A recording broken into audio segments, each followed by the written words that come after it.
కూటమి సర్కార్ కొలువు తీరిన తర్వాత హాట్ అండ్ హాటెస్ట్ ఎపిసోడ్స్ లో ఒకటి కడప కార్పొరేషన్ కుర్చీలాట. ఎమ్మెల్యే వర్సెస్ మేయర్ ఆధిపత్య పోరు ఎప్పటికప్పుడు రసవత్రంగా మారుతూనే ఉంది. సమావేశం ప్రతిసారి కావాల్సినంత ఎంటర్టైన్మెంట్, లేటెస్ట్ గా సీన్ మారింది. కార్పొరేషన్ కి ఎవరు సుప్రీం, మేయరా కమిషనరా అనే క్వశ్చన్ తెర మీదకి వస్తోంది.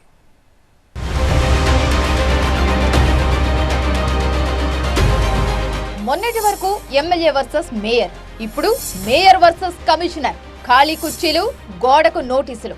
కడప కుర్చీలాటలో ఖతర్నాక్ డ్రామా. కడప మున్సిపల్ కార్పొరేషన్ లో కడప, కమలాపురం నియోజకవర్గాలకు చెందిన మొత్తం 50 మంది కార్పొరేటర్లు, 2 ఎమ్మెల్యేలు కార్పొరేషన్ సమావేశంలో పాల్గొనడం, మేయర్ తో పాటు వాళ్ళిద్దరు కూడా కుర్చీలు వేయడం ఆనవాయితీ. కానీ కూటమి ప్రభుత్వం ఏర్పడ్డ తర్వాత ఎమ్మెల్యే మాధవిరెడ్డి తన భర్తను అనధికారికంగా సమావేశంలోకి రాణిస్తున్నారు అన్న అభియోగంతో ఎమ్మెల్యే కుర్చీనే లేకుండా చేశారు మేయర్ సురేష్ బాబు. మాయమైన కుర్చీ కోసం పోరాటం కొనసాగిస్తూనే ఉన్నారు ఎమ్మెల్యే మాధవిరెడ్డి. ఇటీవలే మేయర్ పై అనర్హత వేటు వేయించారు ఎమ్మెల్యే మాధవిరెడ్డి. కానీ మరోసారి విచారణ చెయ్యాలంటూ కోర్టుకెక్కి తన అనర్హతపై స్టే తెచ్చుకున్నారు మేయర్ సురేష్ బాబు. ఈ విధంగా మేయర్, ఎమ్మెల్యే మధ్య నువ్వా నేనా అనే రీతిలో ఆధిపత్య పోరు జరుగుతున్న క్రమంలో కార్పొరేషన్ సమావేశం ఆసక్తికరంగా మారింది. ఊహించినట్టే ఈసారి కూడా పెద్ద హైడ్రామా నడిచింది. గతంలో మేయర్ తో అమీతుమీ అంటూ గట్టిగా నోరు చేసుకున్న TDP fire brand MLA Madhavi Reddy ఈసారి మౌనంగా ఉంటూనే యాక్షన్ షురూ చేశారు. వచ్చారు, కౌన్సిల్ హాల్లో కూర్చున్నారు. చేయాల్సిందంతా కమిషనర్ చేతుల మీదుగా కానిచ్చారు. షెడ్యూల్ ప్రకారం ఇవాళ కార్పొరేషన్ సర్వసభ్య సమావేశానికి పిలుపునిచ్చారు అధికారులు. మేయర్ చైర్ కు పక్కనే ఎమ్మెల్యేలకు 2 కుర్చీలు వేయించి కౌన్సిల్ హాల్ కి తాళాలు వేశారు. మేయర్ గా నాకు సర్వసభ్య సమావేశం నిర్వహించే హక్కు ఉంది, కౌన్సిల్ హాల్ తాళాలివ్వండి అని అడిగితే వాళ్ళు సహకరించలేదు. కనీసం కాన్ఫరెన్స్ హాల్ తాళాలు ఇవ్వలేదు అంటూ తన ఛాంబర్ వెలుపలే ఉన్న కారిడార్ లో వైసీపీకి చెందిన 38 మంది కార్పొరేటర్లతో సమావేశం నిర్వహించి తీర్మానాల్ని ఆమోదించుకున్నారు మేయర్ సురేష్ బాబు. కార్పొరేషన్ కి ఎవరు సుప్రీం, మేయరా కమిషనరా అంటూ హైపోథెటికల్ క్వశ్చన్ వేశారు ఆయన.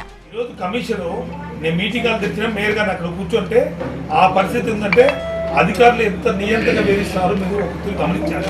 ఏ అధికారులు వాళ్ళ మీద యాక్షన్ తీసుకుంటారు? అధికార పార్టీ తొత్తులుగా పనిచేస్తారు అధికారులు. అంటే నా సబార్డినేట్ కమిషనరా, నేను సబార్డినేట్ కమిషనర్.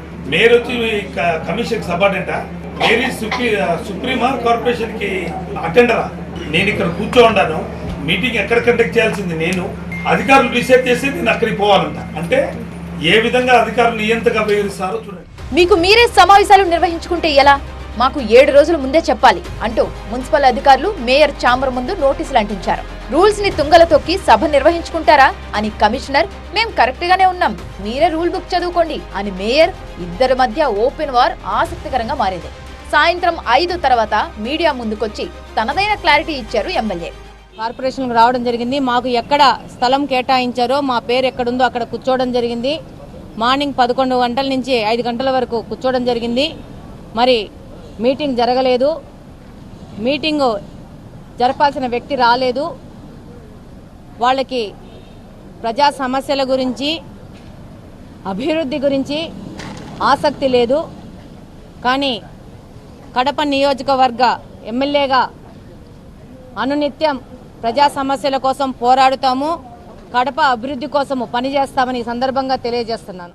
సో ఎమ్మెల్యే కుర్చీలున్న హాల్లో సమావేశానికి వచ్చేదే లేదని మేయర్ సొంత సమావేశం నిర్వహించుకున్నారా? జరిగిన సమావేశమే కాదా? ఆ కమిషన్ వారే తేల్చాలి. మరి కూటమి ప్రభుత్వం ఏర్పడ్డ తర్వాత మొత్తం 4 సార్లు కార్పొరేషన్ సర్వసభ్య సమావేశాలు జరిగాయి. మొదటిసారి 2 కుర్చీలున్నాయి, 2 ఎమ్మెల్యేలు పాల్గొన్నారు.